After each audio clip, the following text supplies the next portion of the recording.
Hey guys, welcome back to Francesco and Daddy's DIY tutorials.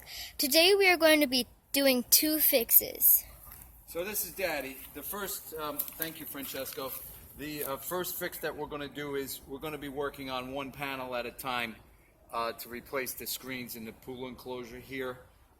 This will probably take several weeks, but we're going to do one panel at a time for a while. And so it's the screen right here, all the way around.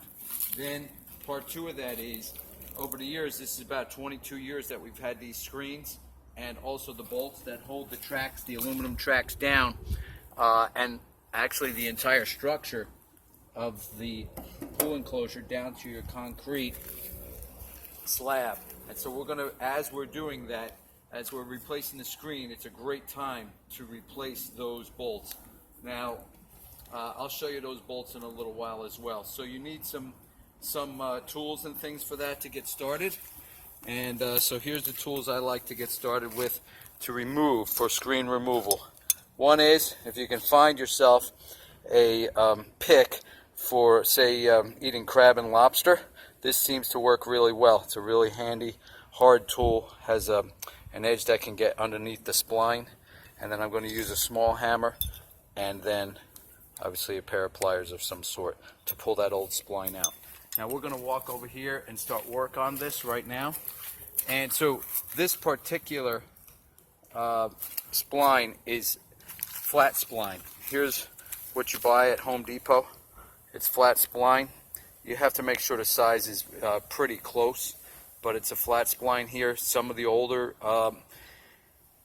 pool enclosures and all might have round spline, and that you might be more used to working with, but this has flat spline. So let's go to work here on loosening and taking out old spline. Now this is 22 years old, so it takes actually a little bit to get going. So you would take your tool here, your crab eating pick, and stick it behind the spline. Now the spline should go all the way out to here, but some came out over time. And so I'm going to pull it out right from here. And what I'm going to do is use my hammer and tap it behind to pull some of that spline out. You can see the spline coming out now. It's actually pretty difficult to get that old spline out after all these years. So you might have to work this a little bit. Don't be afraid. There we go. But you really do need the right tools, or you will definitely struggle. Then I take my plier here, as I'm prying that out, take my plier, grab the end of that flat spline there, and now once I have it, I can start pulling it out. And you just pull it all the way across. Don't cut or break the screen ahead of time, because you'll use the screen as your template to cut your new piece of screen. So you shouldn't cut it out ahead of time. You should pull it out like I'm doing here. And there's all your spline. Now you'll do that for all four sides, and then you will remove your screen. Now we just, dug under there with that crab pick, pulled it out, the spline with my pliers. You got to remember not to go all the way up here if you don't intend to replace all of these panels. So we just want to cut it off about halfway through this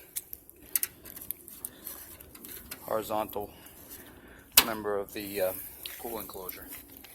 Okay, so we clip that one off, and we'll clip the other one off on this side.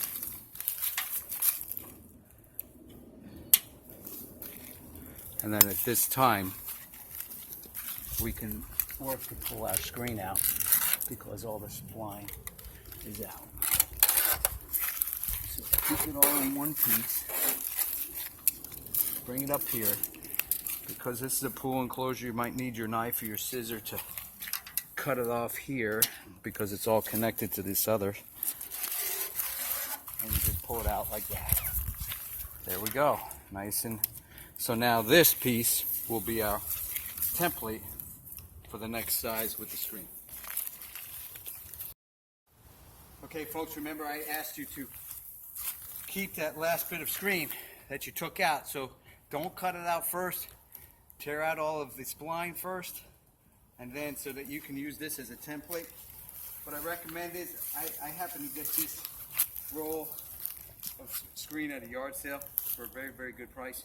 But what I recommend is, when you're replacing any screens, but certainly the ones on your pool enclosure, buy the best quality that you can. Buy the best quality that you can. There are different kind of qualities.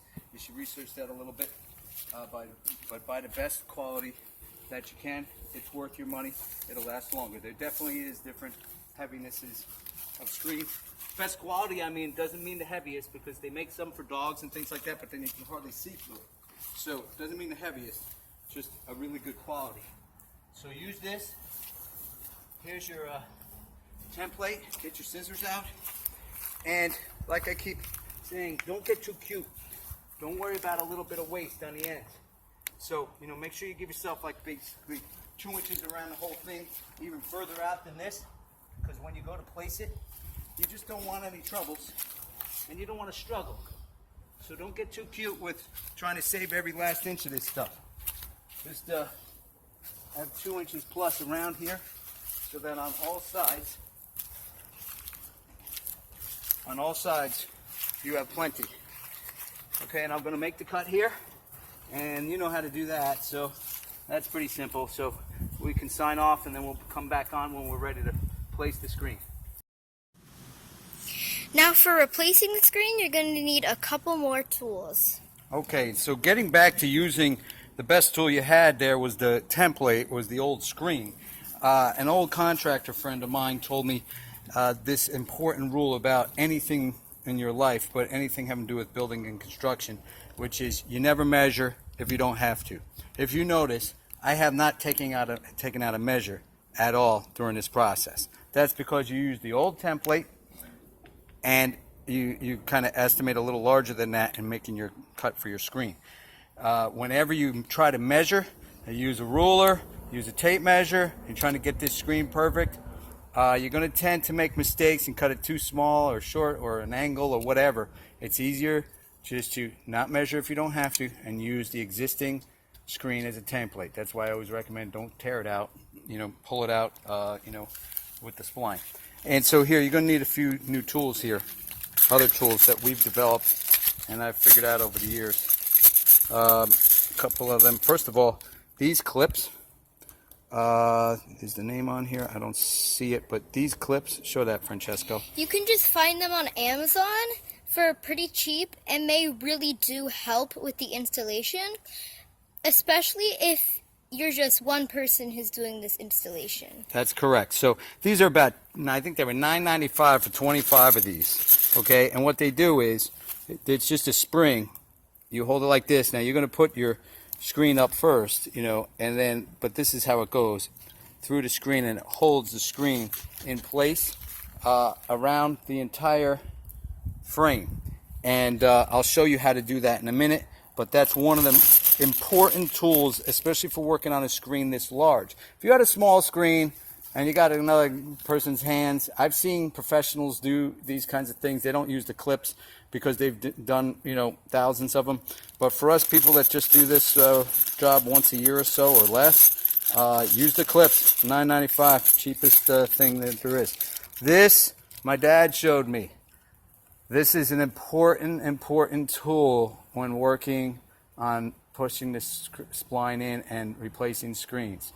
My dad, I don't know whether he was too cheap to purchase one of these rolling spline tools when I was a kid, but my dad, I remember him putting an entire screen in with just a screwdriver, pushing that spline in all the way around with a screwdriver. That can be done. I've seen it done. My dad did it when I was a kid. However, they make these rollers so that things go quicker and easier, okay, but you still need one of these, because this is how you get it started. It's extremely difficult, unless you're a professional and done this thousands of times, to get the spline going at the beginning. And so I'm going to show you with the spline and a screen, but for now, what I do is I put the spline in and I push it in with this very wide, heavy screwdriver. You can see how wide the screwdriver is, at least more than a 1/16 inch thick, and it's at least a 1/2 inch wide. You need a big, wide square bottom screwdriver. And if it's not square, if it's kind of like shaped like a chisel or it's very sharp, just square it off on your grinding wheel and make it dull, and so it won't cut the screen or cut the spline or anything. But this is an important tool. Here's also the spline tool that everybody knows about and sees. There's two sides to this. Most of the time you use this convex side, which has a curved an outer curve to it, and it's a very good tool. So those are the tools involved, guys. We're going to get this started. Also, let me show you this, the spline that we use. I'll show you again the brand that we bought at Home Depot. It's like some kind of foreign brand, but it's 30 foot long, and it's somewhere around 5/16 of an inch wide, a quarter to 5/16 of an inch wide. The spline is shaped like this. I'll show you. This is called flat spline. Can you get that, Francesco? You can see how on one side it's flat, on this side you can feel that, and the top side is rounded like an arc, and it's about 5/16 of an inch wide in this case. There's a few different widths, but I think this is the general. What you ought to do is throw this out in the sun for a little bit like we did here before you go about using it. Let it kind of get a little heated up and loose and relaxed, so when you're pushing it in, it isn't, especially if you're doing this in a cold climate or it's cold out. But if it's warm out, then this should be nice and flexible, and that's how you should make it. Otherwise you should warm it up somehow in the sun or another way. So let's come over here then, Francesco. Now what we're going to do with these clips, you can read the instructions too when you get these clips, okay? But I'm going to tell you too how it gets done. So the instructions clearly stated that you start in this left corner with your screen, okay? I'll drop these tools for a second. You start in this left corner with your screen. Thank you. And you put one, say here, top left corner, one, say here, just to hold everything. Just to make sure that you have enough. All right, now everything's held. Now you can come across here, stretch it out. You can see, oh, we have plenty hanging over the edge here and plenty on the bottom.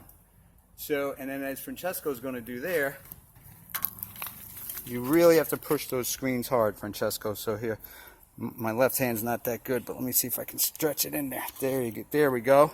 And you come around. And every so often, you place them. Right. And so what the instructions call for is to go around the right side. Start on the top left. Go across to the right. Go down. Just go in one clockwise circle around the whole square, and then back up to where we started. That's how you place these. Every so often, maybe every foot or two, you place another one. And they have a reason for that. That's how the screen is going to get the most taut and work the best. Now let's see what we have here. We have plenty of room here, Francesco, so we're good. So we can put those all around. So let me just place a couple more of those, but then we can.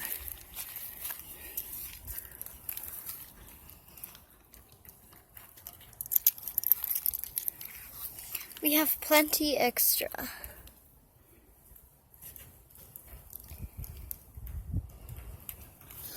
Okay, so back up, Francesco. So you're just going to keep on going around down like this and all the way around, and then back up here.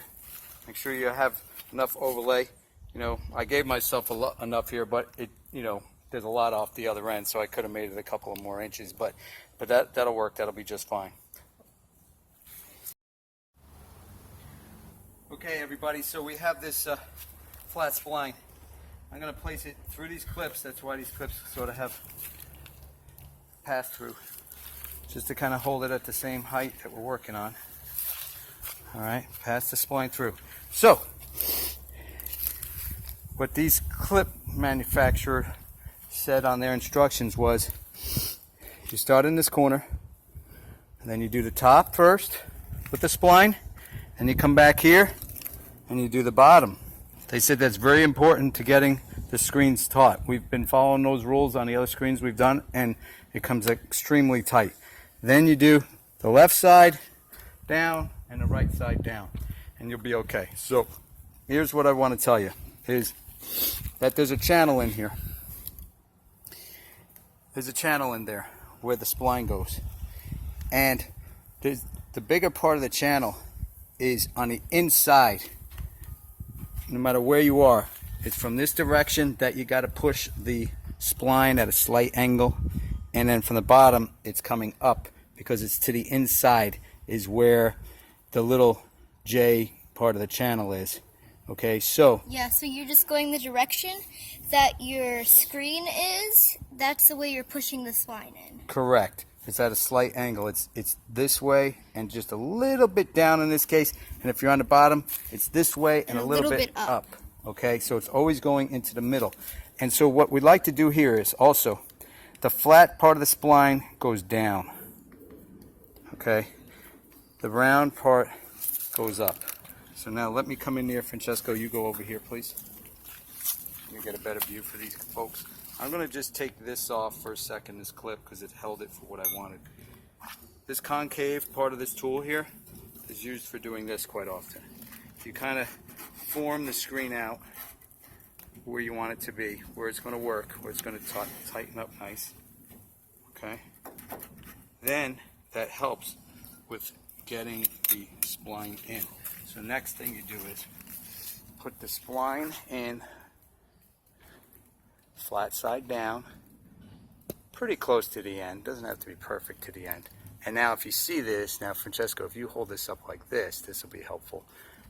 This is pretty much a two-man job, guys. You really need some extra hands. Normally you can do it by yourself, but what I want to show you is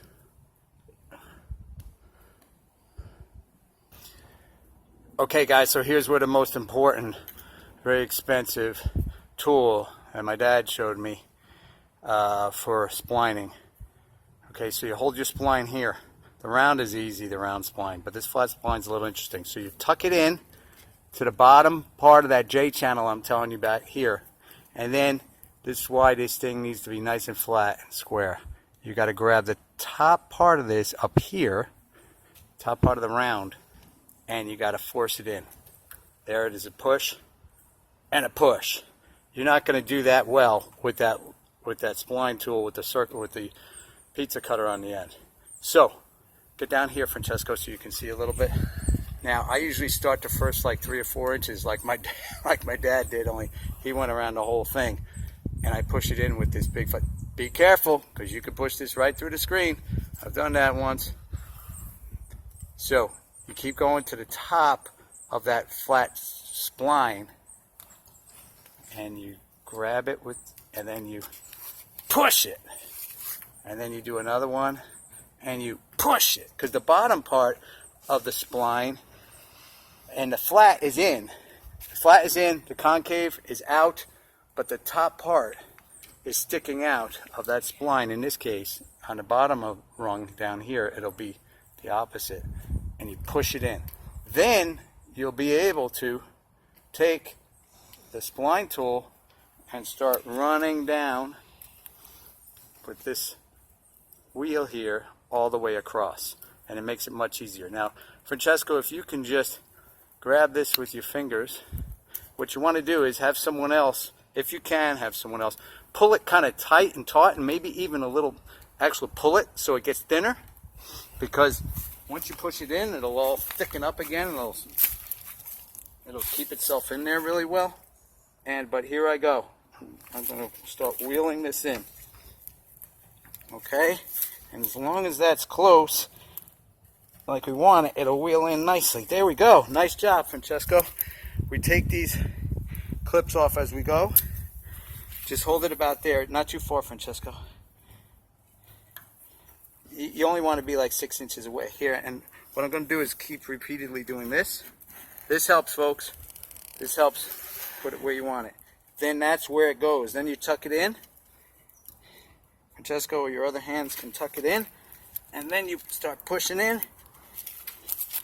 and it goes. Flat side down, like that. There we go. And you might need to go back a little bit over everything, and sometimes even take that screwdriver somewhere along the way. It might not pop in perfectly. Grab that screwdriver again, push it in. Be very careful with screwdriver or any of these tools, because you can and you will make a mistake and puncture your brand new screen, and then you'll be upset. So let's not do that. But the key is have that second set of hands kind of placing this for you. Let's take this off. So clips are invaluable. So here we'll kind of form this up again, Francesco, and this is where you place it then inside that little form that I just made, and then that gets us a lot further. It's hard work to push this screen in. It really is hard work. You got to get used to it, and you got to have some stamina, because it'll take it out of you on a hot day. Okay, and do this and form this again. This makes life easier. Take that off. So I want to show them how to finish the end. Pull it nice and tight. So what we want to do is put it in that little depression I made with the wheel. Keep everything. Try to keep things from getting. Use that depression that we're going to make. Push it in down here. Take that clip out. Okay. You'll be happy you're getting toward the end, because it's pretty hard work. You gotta strengthen your certain muscles and thoughts to get this right. Now you go to the end. Okay, you got it to the end. Now you just take, best thing to have here is a scissor. It's a lot easier not to accidentally take a knife and cut your screen. So it usually stretches toward the end the more you push it. So but get a nice cut here, something that's going to finish up nice. Okay, there you go. Then what you want to do is, once again, is Daddy's father's secret weapon for screening, the big screwdriver. Push. Push, and see this one, I made it a little too long. I'm going to cut it again with the scissor, because as you push this, it actually gets longer. So let's take another 1/4 inch off of there and push this in with the secret weapon. Get on top there. There it is. Okay, it's in. Now, you probably want to just look, and if there's anywhere where, or maybe every foot or so, just take that screwdriver again. Ooh, that went in a lot. So afterward, you probably just want to go over it again every few inches, or take your wheel again and do that same thing. So go over it again with your wheel. There you go. Lean into it, push it in, and then that's number one. That's the top. Now we're going to do the bottom the same way. Bottom's a little bit tougher because you'll be on the ground, kneeling down, but just stay with it and get it across. And then we're going to do the left side, top to bottom, and the right side, top to bottom, and it'll be nice and tight. And we'll revisit you again at the end. Okay, everybody. Francesco and Daddy worked around the entire way using these tools. They're all the essential tools right here. You got your clips to hold it on as you go across. Don't be afraid to pull them out as you're working. No big deal, even if it's a long way. Next thing is you start with this big, heavy, 1/2 inch wide, 1/16 of an inch thick end screwdriver. You get it started here. The J channel's in the middle, remember?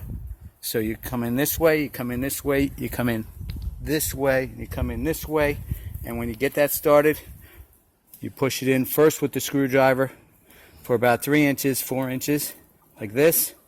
And then you don't have to do what my dad did and go all around with the whole thing. Takes this. Use the concave wheel, okay? And you start rolling. Here's where the second set of hands comes in. if you do have a second set of hands, or you do, one hand on each side. But we noticed that if you heat the flat spline in the sun for a while, or while you're working, and then someone stretches it down here a couple inches extra, it tends to seat itself nicely in the channel, and then the roll is easier. And then you have to push very hard, and you have to keep on rolling across. And once you get to the end, use a scissor. A scissor's better than a knife because it doesn't slip. It doesn't go in, it doesn't slip and then go into your screen. Scissor can cut whatever you need to cut. Now, can I see something? Sure. And the pulling, you're also going to be using less spline because it's just stretching out the spline. So that's an advantage too. Right. So Francesco's correct. As you're pulling on it and then you're seating it, it is stretching out, but then it will tighten up and go back to its original position and size within the channel, and that's what you want. That's what keeps it there. And so that's why stretching it to roll it really works and helps. That's something we've learned. Now, the final part. It's beautiful. It's nice and tight all the way around. Really tight. So like please, the same tightness as the one installed by a professional. That's right. And so please follow the rules that are on those clips that we bought. They put the clips in all the way around in a clockwise motion. And then when you're laying the spline, it's the top one from left to right, the bottom one from left to right, then the left. the left from top to bottom, and then the right. Top to bottom. Comes out nice and taut and tight. You'll love it. Final for finishing touch is to cut this excess screen here. So I'm going to show how that gets done. On your roller, there's this one that it actually looks a little bit like there's not as much. It's concave. It's concave. Right. And on that side. You're going to be using this one for the cutting instead of just the smooth. Oh, I get what you mean. But what you're going to do, Francesco, is there's a knife in here. Okay. Yeah. This one holds up with your thumb. Some they lock up. Others you can use just a regular straight razor knife if you have it, utility knife, or you can use a little razor blade in your hand. It doesn't matter as long as it's a sharp razor blade or a sharp small knife, one or the other. And here's how we're going to do this. Think about which side you're going to cut on, folks. Think about it before you do it. You want to take off this excess. So you're not going to cut on this side. You're not going to cut on this side because then that would just cut off your beautiful screen that you just made. You're going to cut off on this side and you're going to go sort of in that channel that's up here, laying with my fingernail. So this is what you're going to do. Excuse me, Francesco. I'm going to start here, and you don't want your hand here, so you got to put your hand back here. You do want to go pretty tough because that's how you cut, and it will cut. But keep your hand like behind because you'll just slice it in half. So here you go. If you had a second set of hands, always easier too. Someone that could be pulling on the end there, taking it off. See how that worked? And then it usually comes off like that. And on the ends, you just use the razor a little bit. You cut it and off. it's okay if a little bit of the spline comes off, as long as it's not the whole entire piece. That's right. So you're in the same channel as the spline was. And so I'm going to go over this again. Again, make sure you're just on like the outside of the channel, not on the inside where that'll just cut off your screen. Okay, and there it is, Francesco. And then you're just going to do this all around, same way. And then you should be done with a nice, beautiful screen that looks like it's professionally installed. And that's it, folks. Great job. Thanks for watching. Please make sure to like and subscribe if you like this video. And when you're done watching this, go to the part 2 where it shows how to install new anchor bolts for your pool enclosure. I'll link that down in the description and it should pop up on screen right now.